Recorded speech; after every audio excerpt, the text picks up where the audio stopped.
What's going on, guys? Welcome to part one of the news section. In this section, we're going to build out the floating panel news UI component that you see at the bottom of the Stocks app. That's pretty cool looking and also pretty versatile in usability. In this video in particular, I wanted to do an introduction to child view controllers. It's a concept that's used pretty commonly when you start to deal with larger application, more professional projects.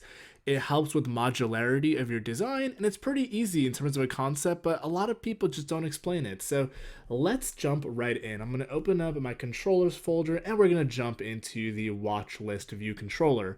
Now, we're going to be using a third-party dependency for the floating panel, but not because we don't know how to build it ourselves, but because we don't want to redundantly write our own code, and it actually has a lot of polishes that would just take us 30, 40 videos to do, but I do want to at least cover how you would build it from scratch. So let's create a function called setUpChild, and let's talk about what a child controller is and why is it useful.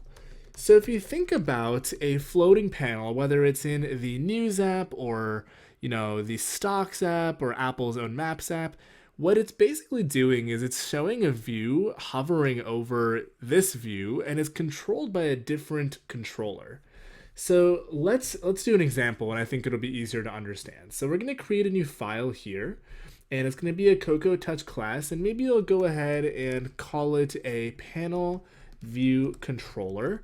Go ahead and create it, and we'll save it in the default location. And the first thing we're going to want to do in here is we're going to go ahead and simply set a background color.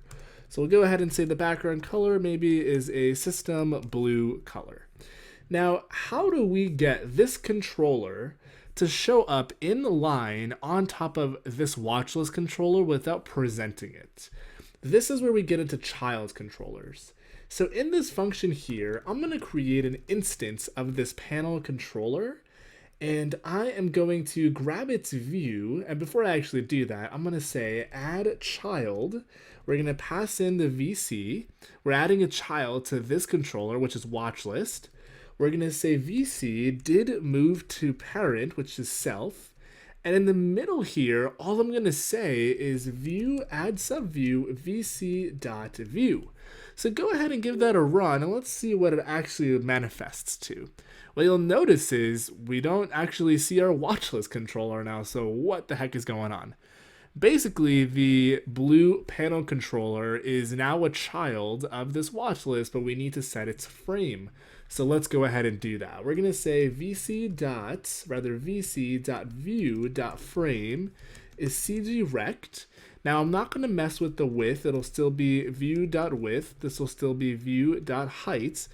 And the x will be 0. But the y, we're going to say view.height divided by 2. And if you go ahead and give that a run, now you'll start to see that this is starting to look more like a floating panel. Now, we don't have any content in here, but the way you would build this out is, let's actually make this a secondary system background. Whoops, that's not what we want. We want a secondary system background like so. And let's go ahead and add in a grabber view is what it's called. So I'll call a grabber view, kind of a strange name for a view, but you guys will get why it's called that in a moment.